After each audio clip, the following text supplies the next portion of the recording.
नमस्कार। सकल कुचबिहारवासी देर आमार सादर प्रणाम। दंडोबत सगाई के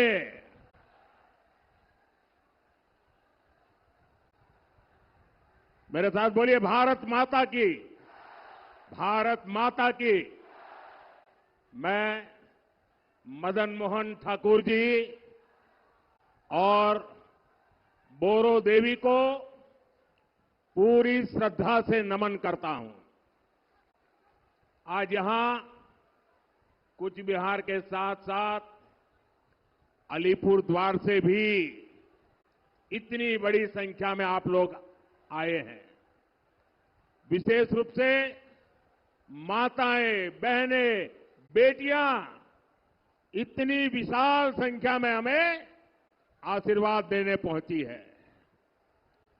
आपका यही आशीर्वाद जिसके कारण पूरा देश कह रहा है, फिर एक बार, फिर एक बार, फिर एक बार, एक बार आभार, एक बार आभार, एक बार आभार।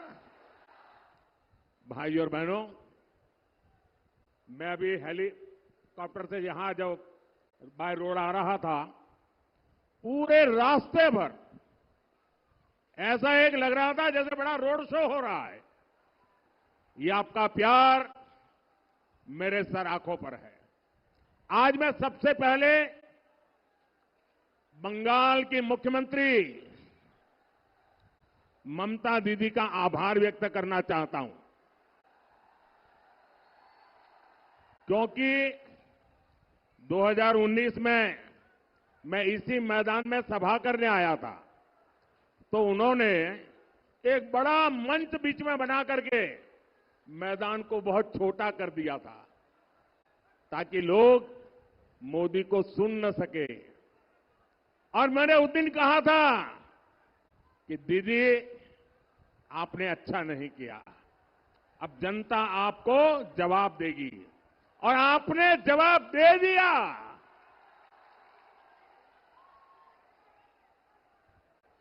लेकिन आज उन्होंने ऐसा कुछ भी नहीं किया, मैदान खुला रखा, तो मुझे आप सबके दर्शन करने का सौभाग्य मिला।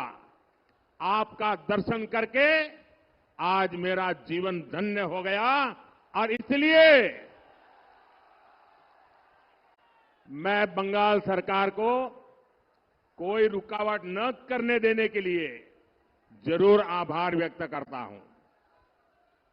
भाई और बहनों, 21वीं सदी का ये समय भारत के लिए बहुत अहम है। ये समय विकसित भारत बनाने का है, और जब भारत विकसित होगा तो बंगाल उसका बहुत बड़ा लाभार्थी होगा। बंगाल के मेरे भाई बहन उसके सबसे बड़े लाभार्थी होंगे।